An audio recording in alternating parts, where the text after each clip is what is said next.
Brought to you by TechnoSpark 20 series smartphones. I'm superhuman.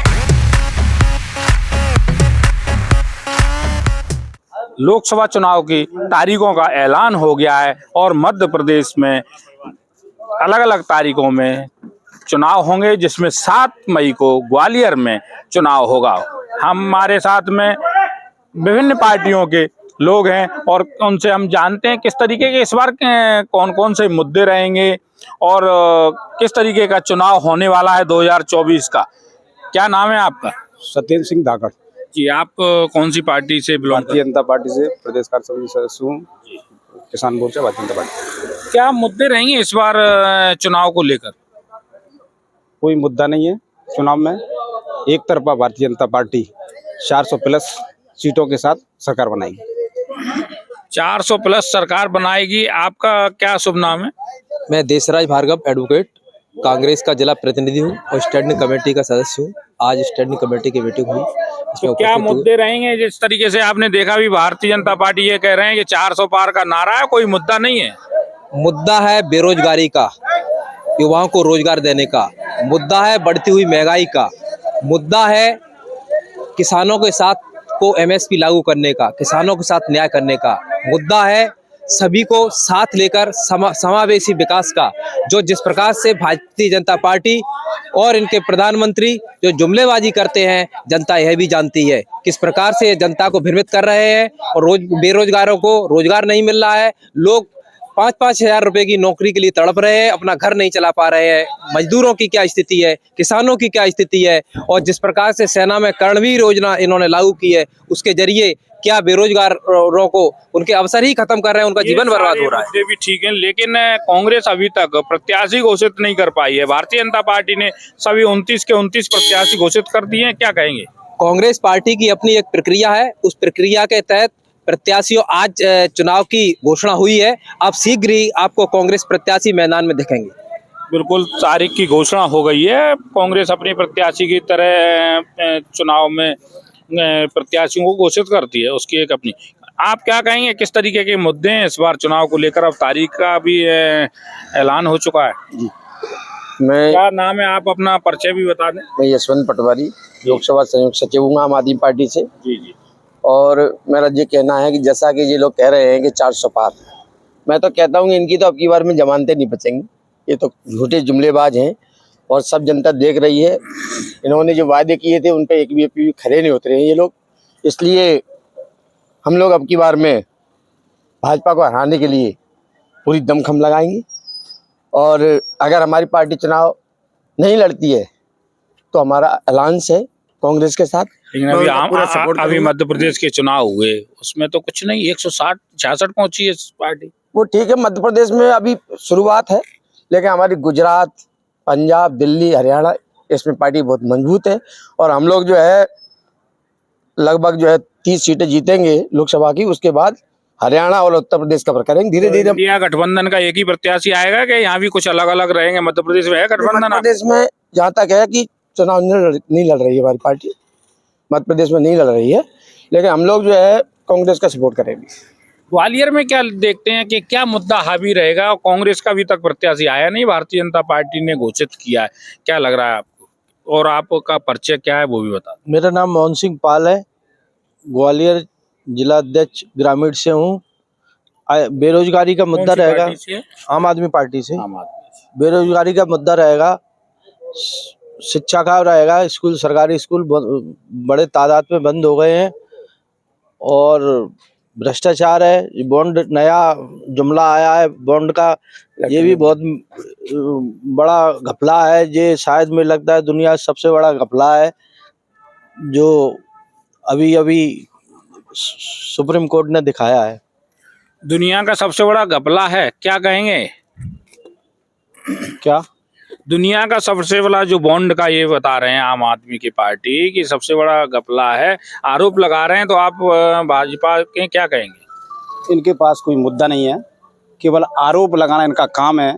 इनके जो प्रत्याशी हैं वो छोड़ छोड़ के भग रहे हैं, भारतीय जनता पार्टी को रोज ज्वाइन कर रहे हैं और कोई प्रत्याशी नहीं मिल रहा।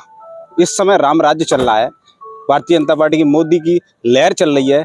गरीब किसान और महिलाएं ये सब पे हम काम कर रहे हैं, सब पे काम कर रहे हैं, इसलिए काम किया है। इसलिए भारतीय जनता पार्टी 400 प्लस नारे के साथ इस बार मैदान में है और सभी प्रत्याशी लगभग मध्य प्रदेश में हमने तो पूरे 29 के 29 घोषित कर दिए हैं। एक लोग लड़ने के लिए तैयार नहीं है कि कौन हारेगा इस मोदी लहर में, कौन आने के लिए तैयार है, कोई तैयारी नहीं हो रहा। मुश्किल से कैंडिडेट मिल रहे, प्रत्याशी नहीं मिल रहे हैं, क्या आरोप लगा रहे हैं क्या? प्रत्याशी कांग्रेस के पास ऐसा कोई भी प्रत्याशी नहीं गया है। इन्होंने जैसा कहा कि प्रत्याशी छोड़ छोड़ के जा रहे हैं, वो जो लोग पहले से कांग्रेस से निष्कासित थे या जो अपने व्यक्तिगत स्वार्थों के कारण, जो ईडी और सीडी के कारण इन्होंने डराया हुआ है, उसके कारण डर कर जा रहे हैं। तो ऐसे जो डरे हुए लोगों को हमें नहीं चाहिए। राहुल गांधी जी का नारा है कि डरो मत, नफरत मोहब्बत करो, नफरत छोड़ो।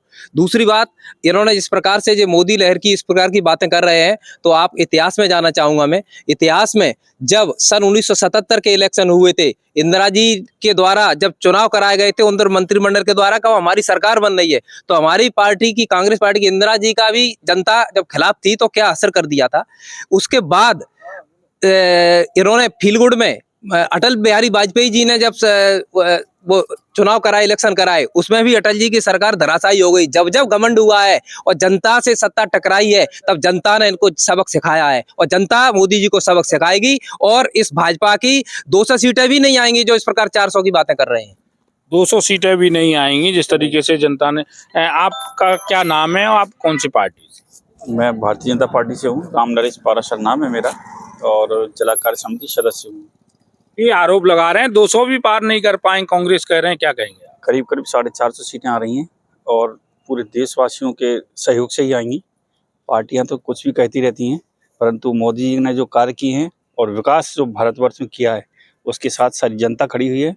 जो लोग राम को नहीं मानते हैं वो तो किसी काम के हो ही नहीं सकते। तो भगवान श्री राम के आशीर्वाद से हम 450 सीटें जीतेंगे। जो लोग राम को नहीं मानते हैं, अगर 400 सीटों का जी बात कर रहे हैं, तो 40 दलों के साथ गठबंधन क्यों कर लिया है देश में? अगर ऐसा दम थी तो अकेले लड़ते, एक बात। और दूसरी बात, जहां इनको वो नहीं मिल रहे हैं, छोटी छोटी पार्टियों का रातों रात रजिस्ट्रेशन करा रहे हैं और उनसे गठबंधन कर रहे हैं। और चुनावी बॉन्ड का जो जनता के सामने अभी भाई ने कहा कि चुनावी बॉन्ड का जो घपला आया है, अभी जनता के मन और मस्तिष्क तक जाएगा तो जनता इनको समझ चुकी है कि किस प्रकार के लोग हैं, कहते कुछ है, करते कुछ है, जुमलेबाज हैं, भ्रष्टाचारी है। जनता ने स्पष्ट हो गया, इनकी जमानतें जब्त हो गई। हमने कहा 200 सीटें भी नहीं आएंगी, 200 सीटों के लिए तरस जाएंगे गठबंधन के साथ।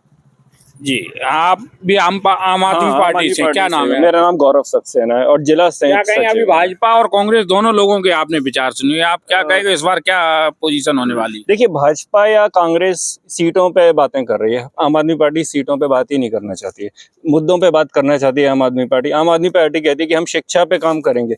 दिल्ली के सरकारी स्कूलों को हमने सुधार दिया है, हमने दिल्ली में स्वास्थ्य सुविधाओं को सुधार दिया है, हम महिलाओं को अतिरिक्त सुविधाएं दे रहे हैं जिससे उन्हें बसों में यात्रा फ्री हो रही है। तो ये मूलभूत सुविधाएं हम आम आदमी पार्टी का देने का काम है और वही करती रहेगी। अब जनता यदि इन मुद्दों को पसंद करती है तो हमें समर्थन दे, और यदि जैसे आप इस बार किसका सपोर्ट करने जा रहे हैं मध्य प्रदेश में? आप तो लड़ नहीं रहे चुनाव, जैसा कि भी बताया। जैसा कि आम आदमी पार्टी निश्चय करेगी या जैसा भी अलायंस होगा, जो गठबंधन हो रहा है इंडिया गठबंधन, उसके आधार पर आम आदमी पार्टी जहां भी सपोर्ट करेगी हम लोग वो काम करेंगे। मतलब अभी तय नहीं है अभी आपका? तय नहीं है। केंद्र मध्य प्रदेश में अभी भी तय नहीं कर पाए हो आप? अब चुनाव तो तारीखों का ऐलान भी हो गया। नहीं, तय लगभग देखो ऐसा है कि दिशा निर्देश तो आज वो हुआ है अलाउंस, तो अब आजकल में पता लग जाएगा। वैसे तो यहाँ तक है कि हम लोगों को संकेत मिल चुके हैं कि हम लोग कांग्रेस को सपोर्ट करेंगे।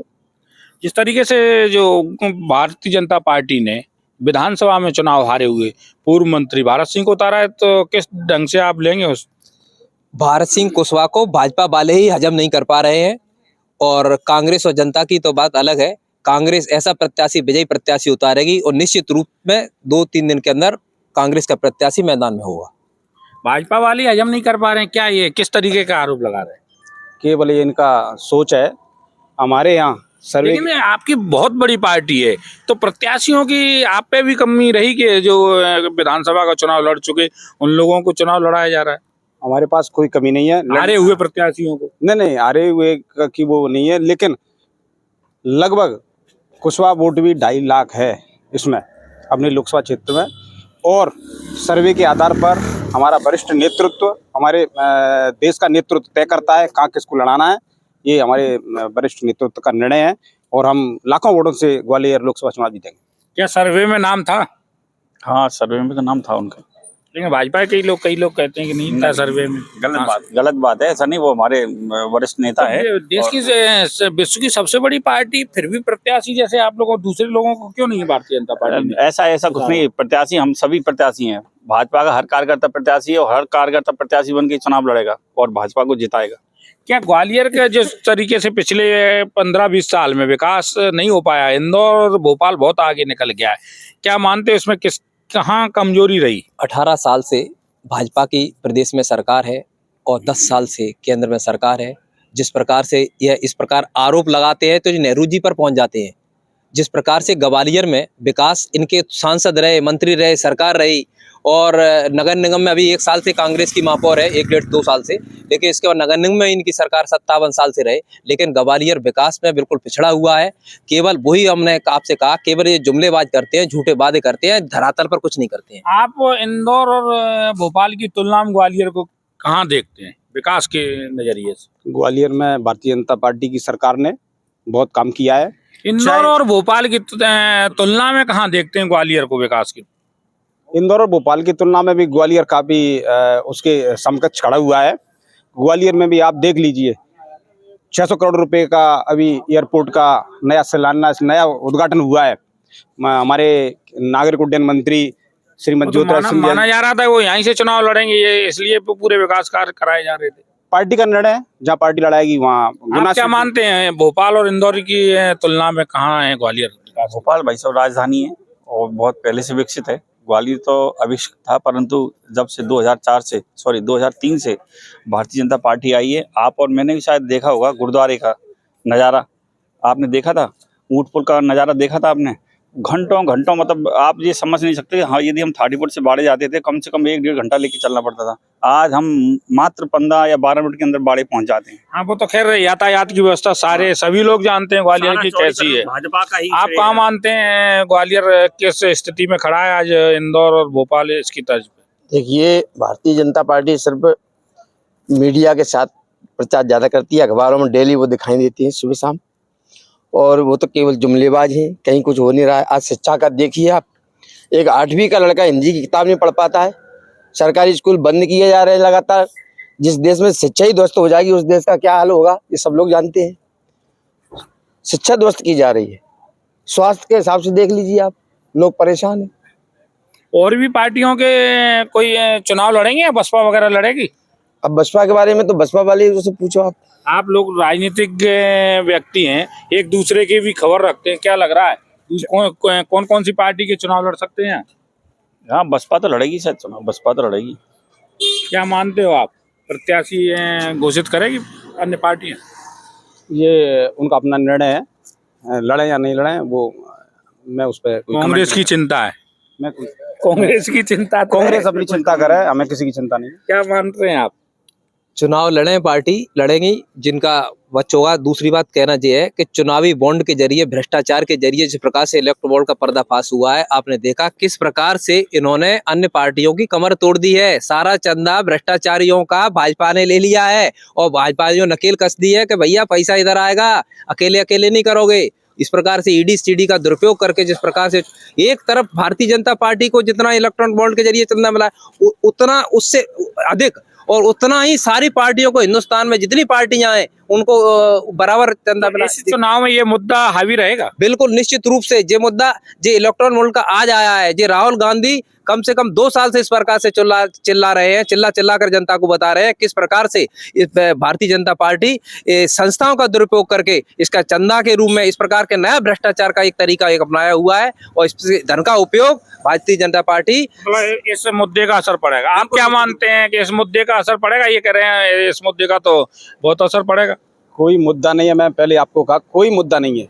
अगर जुमले हमारी सरकार देती तो आज बम्पर जनता हमको वोट क्यों देती?